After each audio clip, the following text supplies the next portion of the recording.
Why exactly the dog as a pet is controversial despite being one of the smartest animals and truly God gifted with so many qualities? Why are there authentic hadiths declaring it haram to have dog as a pet? ایسا بالکل بھی نہیں ہوا رسالت آپ صلی اللہ علیہ وسلم اپنے کمرے میں وحی کے منتظر تھے، کافی دن گزر گئے اور فرشتے وحی لے کر نہیں آئے. پھر جب فرشتے وحی لے کر آئے تو انہوں نے آپ صلی اللہ علیہ وسلم کو یہ کہا کہ ہم اس لیے نہیں آئے تھے کہ اس کمرے کے اندر ایک کتا موجود تھا.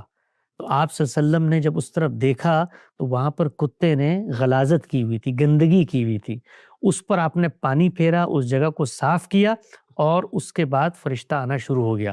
اس کو اس طریقے سے لوگوں نے پرسیو کیا کہ جہاں پر کتا ہو وہاں پر فرشتہ نہیں آتا. نہیں، جہاں پر غلاظت ہو، گندگی ہو، جس طرح انسان اس جگہ پہ نہیں جاتے. آپ کسی جگہ پہ جائیں، ہم اکثر کبھی کسی جگہ پہ پبلک جگہ پہ چلے جائیں اور ہمیں ایک دم سے کچھ چیز نظر آئے تو ہم پیچھے ہٹ جاتے ہیں. ہماری فطرت اس سے با کرتی ہے. یہ معاملہ فرشتوں کے ساتھ بھی ہے.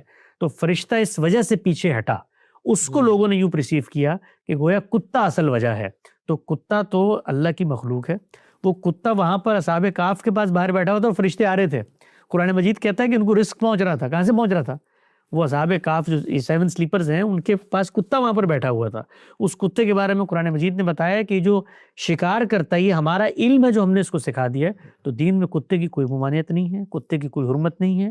کتے کے بارے میں یہ غلط فہمی ہے جو ایک نریشن کی مس انڈرسٹینڈنگ سے پیدا ہوئی.